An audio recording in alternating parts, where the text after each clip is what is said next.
ഒരക്ഷരം പോലും വായിക്കാൻ അറിയില്ല. ഉറക്കെ വായിച്ചു പഠിച്ചോ. എന്താ ഹാജറത്ത ഇവിടെ ഇത്രയും ബഹളം?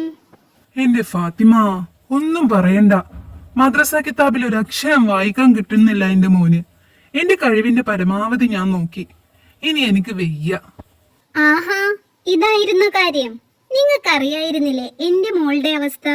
ദിവസവും ഉസ്താദ് വിളിച്ച് ചീത്ത പറയലും മറ്റുമായിരുന്നില്ലേ? ഇപ്പൊ അവള് നല്ലതുപോലെ മദ്രസ കിതാബ് വായിക്കാൻ തുടങ്ങി. ആണോ? അതെങ്ങനെ ഫാത്തിമ?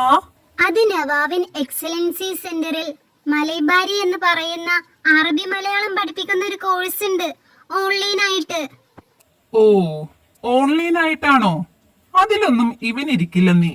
ഇനിയിപ്പോ ഇരുന്നാ തന്നെ ഈയ പറയണ പോലെ അതിന്നൊക്കെ വല്ലതും പഠിക്കോ നമ്മളെ മക്കള്?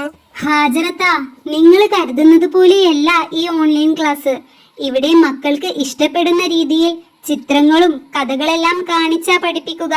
മാത്രമല്ല മക്കളുടെ ചിന്താശേഷി കൂട്ടാനും ഓർമ്മശക്തി കൂട്ടാനും ഒക്കെയായി ബ്രെയിൻ ജിം, അഫർമേഷൻ, അങ്ങനെ കുറേയേറെ കാര്യങ്ങളുണ്ട്. എന്റെ മോൾ എല്ലാം കൃത്യമായി ചെയ്തിരുന്നു. അതിന്റെ റിസൾട്ട് അവൾക്ക് കിട്ടിയിട്ടുമുണ്ട്. അല്ലടി ഫാത്തിമ, അതില് ചേരണെങ്കില് കുറെ ഫീസ് ഒക്കെ ആവൂലേ? ഇല്ല ഹാജറത്ത, നവാബിൻ എക്സലൻസി സെന്ററിൽ കുറച്ച് ഫീസും ഒരുപാട് നേട്ടവുമാണ്. എന്നെ എന്റെ മോനും ഈ അതിലൊന്ന് ചേർത്തി തരുവോ? ആ, അതൊക്കെ ഞാൻ ശരിയാക്കാം. നമ്മുടെ മക്കൾക്ക് വേണ്ടി ഇതൊക്കെയല്ലേ നമുക്ക് ചെയ്യാൻ സാധിക്കുക.